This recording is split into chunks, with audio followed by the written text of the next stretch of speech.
संसद में आज गुजरात के निलंबित आईपीएस बंजारा की चिट्ठी में लगाए गए आरोपों की गूंज सुनाई दी। संसद के दोनों सदनों में इस मुद्दे पर जोरदार हंगामा हुआ। बंजारा के मुद्दे पर एसपी, जेडीयू और सीपीएम ने राज्यसभा में चर्चा के लिए नोटिस दिया था। फर्जी मुठभेड़ के आरोपों में जेल में बंद बंजारा ने मोदी सरकार पर निशाना साधते हुए इस्तीफा दिया था।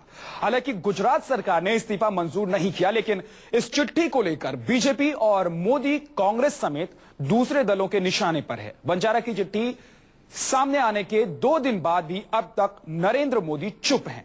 वैसे तो मोदी हर मुद्दे पर मीडिया को बुलाकर बयान देते हैं, लेकिन इस मुद्दे पर वो अभी तक कुछ नहीं बोले। हालांकि जहां तक बात की जाए, सोशल नेटवर्किंग साइट पर भी काफी एक्टिव होते हैं मोदी, लेकिन मोदी ने इस पूरे मामले को लेकर अभी तक अपने सोशल नेटवर्किंग साइट के किसी या ट्विटर या किसी और साइट पर जाकर कुछ नहीं कहा है। जिस तरह के आरोप लगे हैं वो बेहद संगीन आरोप हैं और इसी मुद्दे को लेकर लोकसभा और राज्यसभा दोनों सदनों में हंगामा हुआ है।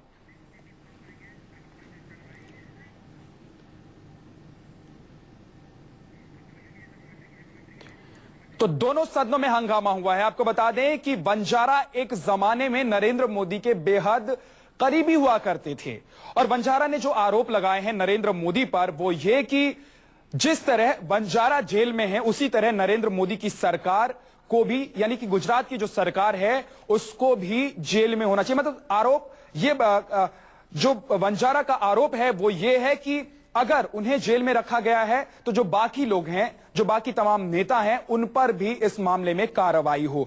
आपको बता दें कि बंजारा ने इस्तीफा दिया और 10 पन्नों की चिट्ठी लिखी। 10 पन्नों के इस्तीफे में बंजारा ने कई संगीन आरोप लगाए हैं नरेंद्र मोदी पर। नरेंद्र मोदी पर सबसे बड़ा आरोप यह है कि बंजारा ने लिखा है कि नरेंद्र मोदी मेरे भगवान थे, लेकिन अमित शाह के इशारे पर नरेंद्र मोदी चलते हैं और नरेंद्र मोदी और गुजरात सरकार ने उन्हें जो कहा उस कर्तव्य का उन्होंने पालन किया, इसके बावजूद उन्हें जेल में डाल दिया गया। आपको बता दें कि बंजारा पर कई सारे फर्जी एनकाउंटर के आरोप हैं। 8 हत्या के मामले में बंजारा इस वक्त जेल में है। आपको बता दें कि बंजारा 2002 से 2005 तक गुजरात में पोस्टेड थे और इसी दौरान 20 से ज्यादा फर्जी एनकाउंटर हुए थे। हालांकि पहले यह बताया गया था कि आतंकियों को मार गिराया गया है, लेकिन जब सीबीआई की जांच हुई तो उसके बाद मामला खुलकर सामने। हमारे संवाददाता कुंदन सिंह हमारे साथ जुड़ गए हैं। कुंदन, इस मामले को लेकर मोदी अभी तक चुप हैं। बंजारा ने जिस तरह के आरोप लगाए उसको लेकर मोदी कुछ नहीं बोले। दूसरी तरफ संसद के दोनों सदनों में हंगामा हो रहा है। इसके बावजूद न तो बीजेपी कुछ बोलने को तैयार है और न ही नरेंद्र मोदी की तरफ से कोई बयान आया है। देखिए, 2-3 बहुत महत्वपूर्ण बातें हैं। अगर मोदी, जहां तक बोलने का सवाल है, मोदी वैसे शख्स हैं जो कि केंद्र के तमाम ऐसे मुद्दे हों या सोनिया गांधी के स्वास्थ्य के इशू फिट जरूर करते हैं, अपने बयान रखते हैं, अपनी ओपिनियन जरूर रखते हैं, लेकिन इस मामले में देखा कि मोदी अभी तक कोई भी बयान नहीं दिया। अगर पार्लियामेंट सेशन की बात करें तो पॉलिटिकल पार्टीज की तरफ से बयान कल तो बहुत आ रहे थे, दूसरे लहजे में आ रहे थे। बीजेपी कह रही थी कि अंडर ट्रायल के बारे में क्या कहना, जो कि खुद ही अपराधी हो, खुद ही उस पर आरोपी हो। दूसरी तरफ कांग्रेस का कहना था इस्तीफा दे, लेकिन सदन में बिल्कुल कुंदन बयान आ रहे थे। लेकिन सबसे पहले आप जरा ये बता दें कि आज संसद के दोनों सदनों में क्या हुआ, किस तरह हंगामा हुआ, कौन कौन सी पार्टियों ने इस मुद्दे को लेकर हंगामा किया और क्या कुछ हुआ, ये आप जरा बता दें पहले। तमाम लेफ्ट पार्टीज, बीएसपी, एसपी और जेडीयू के जो लोग थे वो नोटिस दिए हुए थे कि इस पर चर्चा कराया जाए। बंजारा ने जो लेटर लिखा है, जो आरोप लगाया है गुजरात सरकार पे, गुजरात के मुख्यमंत्री पे, गुजरात के पूर्व गृह मंत्री पे, उस पर चर्चा कराया जाए।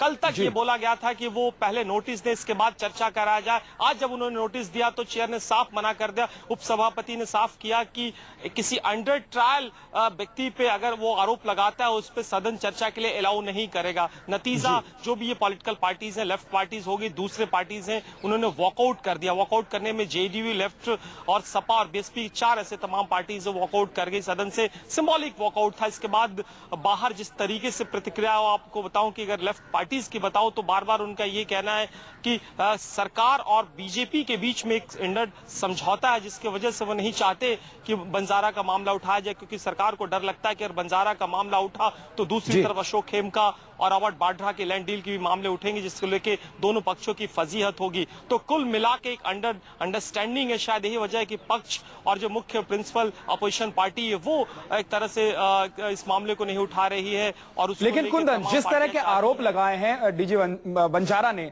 उसको लेकर बीजेपी को सफाई देनी चाहिए थी। उसको लेकर नरेंद्र मोदी खुद, जो बहुत एक्टिव रहते हैं, हर मुद्दे पर बोलते हैं, हर मुद्दे पर ट्वीट करते हैं, उनका बयान कुछ नहीं आया, वो कुछ नहीं बोले। इस मुद्दे को भी क्या संसद के दोनों सदनों में उठाया गया कि मोदी जवाब दें, मोदी बोलें, जो आरोप लगे हैं उस पर सफाई दें? इंडिविजुअल जो पार्टियां उस मुद्दे को उठा रही थी, मोदी या किसी XYZ की प्रतिक्रिया से ज्यादा महत्वपूर्ण था कि जो एलिगेशन उन्होंने लगाए हैं, जो बार बार उन्होंने कहा कि किसी मुख्यमंत्री के इशारे पे तमाम ये काम किए गए, और वो तमाम एक नेक्सस एक पुलिस ऑफिसर्स के बीच में, एक स्टेट चीफ के बीच में, उसकी जांच की जाए। क्योंकि वो अहम सवाल है कि अगर इस देश का कोई ब्यूरोक्रेट्स और एक तरह से CM के बीच में इस तरह की नेक्सस होकर तमाम इस तरह के फर्जी इनकाउंटर किए जा रहे हो, या दूसरे किसी अपने विरोधी पक्ष के लोगों को मारा जा रहा है, ये बहुत गंभीर सवाल है। और इस पर सरकार जवाब दे। सरकार का क्या रुख रहेगा? क्या सरकार कोई फ्रेश जांच बैठाएगी, या जो इस मामले की CBI जांच एजेंसी कर रही हैं उसमें इस पहलू की भी जांच की जाएगी? तो ये बहुत महत्वपूर्ण सवाल है। और बार बार ये कहना था कि सरकार के तरफ से एक वैसे आदमी जो अपने आप को प्रधानमंत्री के तौर पर प्रोजेक्ट करते हैं, वैसे आदमी जो अपने आप को क्लीन छवि के तौर पर प्रस्तुत करें, उनका एक ये भी चेहरा है। और किस तरीके से पुलिस ऑफिसर्स और एक तरह से तमाम, अगर गुजरात की बात करें तो 32 सीनियर पुलिस ऑफिसर जेल में है, 32 जेल में है। 8 की हत्या का आरोप तो DG बंजारा पर है, जिसके बाद वो अभी जेल में है। और उन्होंने जो इस्तीफा दिया है, 10 पन्नों की चिट्ठी लिखी है, और उसी चिट्ठी में उन्होंने मोदी और मोदी सरकार पर कई इल्जाम लगाए हैं। शुक्रिया कुंदन सिंह इस पूरी जानकारी के लिए। आपको बता दें कि इस पूरे मामले को लेकर अब राजनीतिक गलियारों में सरगर्मी तेज हो गई है। विपक्षी पार्टियां जो हैं वो लगातार इस मुद्दे पर बयान और चर्चा की मांग कर रही है, लेकिन अभी तक इस मुद्दे पर चर्चा नहीं हो पाई है।